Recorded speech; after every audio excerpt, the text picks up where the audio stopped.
Hi అండి, నమస్తే. Welcome to Hima's kitchen. ఈరోజు మన ఛానల్లో రవ్వ లడ్డు రెసిపీ అయితే చూపించబోతున్నానండి. మీరు ఎప్పుడు తినే రవ్వ లడ్డు కాకుండా ఇలా కొంచెం డిఫరెంట్గా రవ్వ లడ్డూలు ప్రిపేర్ చేసుకోండి. చాలా టేస్టీగా ఉంటాయి.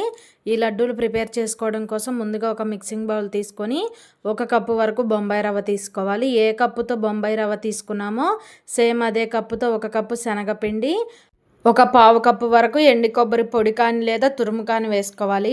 టేస్ట్ బ్యాలెన్సింగ్ కోసం ఒక చిటికెడు వరకు సాల్ట్ వేసుకొని ఇవన్నీ కూడా కలిసేలాగా కలుపుకోవాలి. మీ దగ్గర ఎండు కొబ్బరి పొడి లేదనుకుంటే పచ్చి కొబ్బరిని మిక్సీ పట్టి అదైనా కూడా వేసుకోవచ్చండి. ఇవన్నీ కూడా కలిసేంత వరకు కలుపుకొని ఏ కప్పుతో రవ్వ తీసుకున్నామో సేమ్ అదే కప్పుతో 1.5 కప్పు వరకు పాలని పోసుకోవాలి. పాలని చిక్కగా ఉన్న పాలు పోసుకుంటే టేస్ట్ బాగుంటుందండి. అలాగే కాచి చల్లార్చిన పాలను అయితే పోసుకోవాలి. పచ్చి పాలు పోసామంటే మనకి లడ్డు అనేది కొంచెం పచ్చి వాసన వస్తుందండి. కాబట్టి కాచి చల్లార్చిన పాలను 1.5 కప్పు వరకు పోసుకొని ఈ రవ్వలో కలిసే విధంగా బాగా కలుపుకోవాలి. ఇక్కడ ఈ మిశ్రమం చూడండి, మనకి కొంచెం పలచగా ఉన్నట్టుంటుంది. మనకి నానితే రవ్వ అనేది నాని కొంచెం గట్టిపడుతుందండి. ఇప్పుడు మొత్తం కూడా బాగా కలుపుకొని మూత పెట్టుకొని ఒక 15 నిమిషాలు అయితే ఈ రవ్వని మనం నానబెట్టుకోవాలి. ఈలోపు అయితే మీకు చిన్న రిక్వెస్ట్ అండి, ఫస్ట్ టైం కనుక మన ఛానల్ని చూస్తుంటే ఛానల్ని అయితే సబ్స్క్రైబ్ చేసుకోండి. అలాగే వీడియో నచ్చితే కనుక ఒక చిన్న లైక్ చేయడం అస్సలు మర్చిపోవద్దు. చూడండి, ఇక్కడ 15 నిమిషాల తర్వాత మీకు మూత తీసి చూపిస్తున్నా. రవ్వ అనేది చక్కగా నానిపోయి మనకి రవ్వ మిశ్రమం అనేది కొంచెం గట్టిపడుతుందండి. ఒకసారి మొత్తం చేత్తో బాగా కలుపుకోవాలి. ఇలా కలుపుకొని కొంచెం కొంచెం ఈ రవ్వ మిశ్రమాన్ని తీసుకొని ఇలా చిన్న చిన్న పునుగుల్లా కానీ లేదంటే ఇలా చిన్న పలచగా బిళ్ళల్లాగా అయినా సరే చేసుకోవాలి. ఇప్పుడు స్టవ్ ఆన్ చేసి కడాయి పెట్టుకొని డీప్ ఫ్రైకి సరిపడా ఆయిల్ పెట్టుకోవాలి.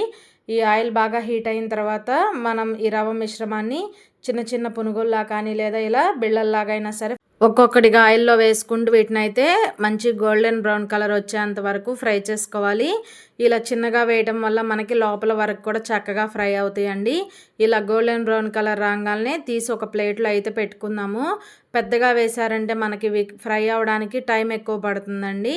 కాబట్టి ఇలా చిన్న చిన్నగా వేసుకుంటే లోపల వరకు కూడా చక్కగా ఫ్రై అవుతాయి. ఈ రవ్వ మిశ్రమం అంతా కూడా ఇదే విధంగా అయితే ఆయిల్లో వేసుకొని ఫ్రై చేసుకోవాలి. ఇవి చూడండి, మనకి అస్సలు ఆయిల్ పీల్చవు. ఇలా రవ్వ మిశ్రమంతో వేసాము ఆయిల్ పీలుస్తుందేమో అనుకోవద్దు, ఆయిల్ అయితే అస్సలు పీల్చదండి. వీటిని అయితే కనుక చల్లార్చుకోవాలి. ఒక 10 నిమిషాలు పక్కన పెట్టుకొని మిక్సీ జార్లో వేసుకొని వీలైనంత మెత్తగా గ్రైండ్ చేసుకొని పక్కన పెట్టుకోవాలి. స్టవ్ ఆన్ చేసి కడాయి పెట్టుకొని 2 కప్పుల వరకు పంచదార వేసుకోవాలి. ఏ కప్పుతో మనం రవ్వ శనగపిండి తీసుకున్నామో సేమ్ అదే కప్పుతో 2 కప్పుల వరకు పంచదార వేసుకొని 1 కప్పు వరకు నీళ్ళని పోసుకొని ఇలా కలుపుకుంటూ పంచదారను అయితే కరిగించుకోవాలండి. మనకి ఇక్కడ పంచదార పాకమేం రావాల్సిన అవసరం లేదు. పంచదార కరిగిన తర్వాత 2 నిమిషాలు ఇలా మరిగించుకుంటే సరిపోతుంది. ఇప్పుడు మనం గ్రైండ్ చేసుకున్న ఈ రవ్వ మిశ్రమాన్ని అయితే వేసుకోవాలి. నాకు ఆ వీడియో క్లిప్ అనేది మిస్ అయిందండి. మిక్సీ జార్లో వేసుకొని ఇలా వీలైనంత వరకు మెత్తగా గ్రైండ్ చేసుకొని ఈ రవ్వ మిశ్రమాన్ని పంచదార సిరప్లో వేసుకొని బాగా కలుపుకోవాలి. ఫ్లేమ్ని అయితే కనుక లోలో పెట్టుకోండి. ఈ విధంగా పంచదార పాకంలో ఈ రవ్వ మిశ్రమం కలిసే విధంగా బాగా కలుపుకోవాలి. ఇలా కలుపుకున్న తర్వాత నేతిలో వేయించుకున్న డ్రై ఫ్రూట్స్ని ఈ విధంగా వేసుకోవాలండి. ఇక్కడ నేను జీడిపప్పు కిస్మిస్ని నెయ్యిలో వేయించుకొని వేసాను. మీరు కావాలంటే బాదం కానీ ఏదైనా మీకు నచ్చిన డ్రై ఫ్రూట్స్ని ఇలా ఫ్రై చేసుకొని వేసుకోండి. ఇలా వేసిన తర్వాత అంతా కూడా బాగా అయితే కలుపుకోవాలి. ఇప్పుడు స్టవ్ ఆఫ్ చేసేసి వీటిని అయితే పక్కన పెట్టుకుందాము. నేను ఈ రవ్వ మిశ్రమము గ్రైండ్ చేసేటప్పుడు ఒక 2 యాలకులను కూడా వేసి గ్రైండ్ చేశానండి. ఆ వీడియో క్లిప్ అనేది మిస్ అయింది. ఇప్పుడు పూర్తిగా చల్లారిన తర్వాత ఇలా చేతికి కొంచెం నెయ్యి అప్లై చేసుకొని ఇలా మనకి నచ్చిన సైజులో లడ్డూల్లా చుట్టుకోవడమేనండి. టేస్ట్ అయితే చాలా చాలా బాగుంటుంది. మీరు ఎన్నో రకాల రవ్వ లడ్డూలు తిని ఉంటారు. ఒక్కసారి ఇలా రవ్వ లడ్డూల్ని ప్రిపేర్ చేయండి. జ్యూసీగా చాలా టేస్టీగా ఉంటాయండి. నోట్లో పెట్టుకుంటే వెన్నలా కరిగిపోతాయి. ఇలా డ్రై ఫ్రూట్స్ని పైన పెట్టుకుంటూ చక్కగా ఇలా లడ్డూల్లా చుట్టుకోవడమేనండి. టేస్ట్ అయితే చాలా చాలా బాగుంటాయి. తప్పకుండా ట్రై చేయండి. జ్యూసీగా ఉండే టేస్టీ అయిన రవ్వ లడ్డూలు అయితే రెడీ అండి.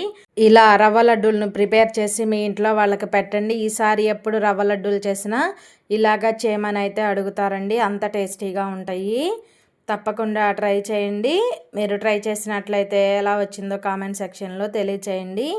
మరెన్నో ఇంట్రెస్టింగ్ వీడియోస్ కోసం మన హిమాస్ కిచెన్ ఛానల్ని అయితే ప్లీజ్ అండి ఛానల్ని అయితే సబ్స్క్రైబ్ చేసుకోవడం అస్సలు మర్చిపోవద్దు. మన ఛానల్లో మరెన్నో మంచి మంచి టేస్టీ రెసిపీస్ ఉన్నాయండి. కుదిరితే వాటిని కూడా ఒకసారి చెక్ చేయండి. ఇక్కడ ఎంతో సాఫ్ట్గా ఉండే రవ్వ లడ్డూలు అయితే రెడీ.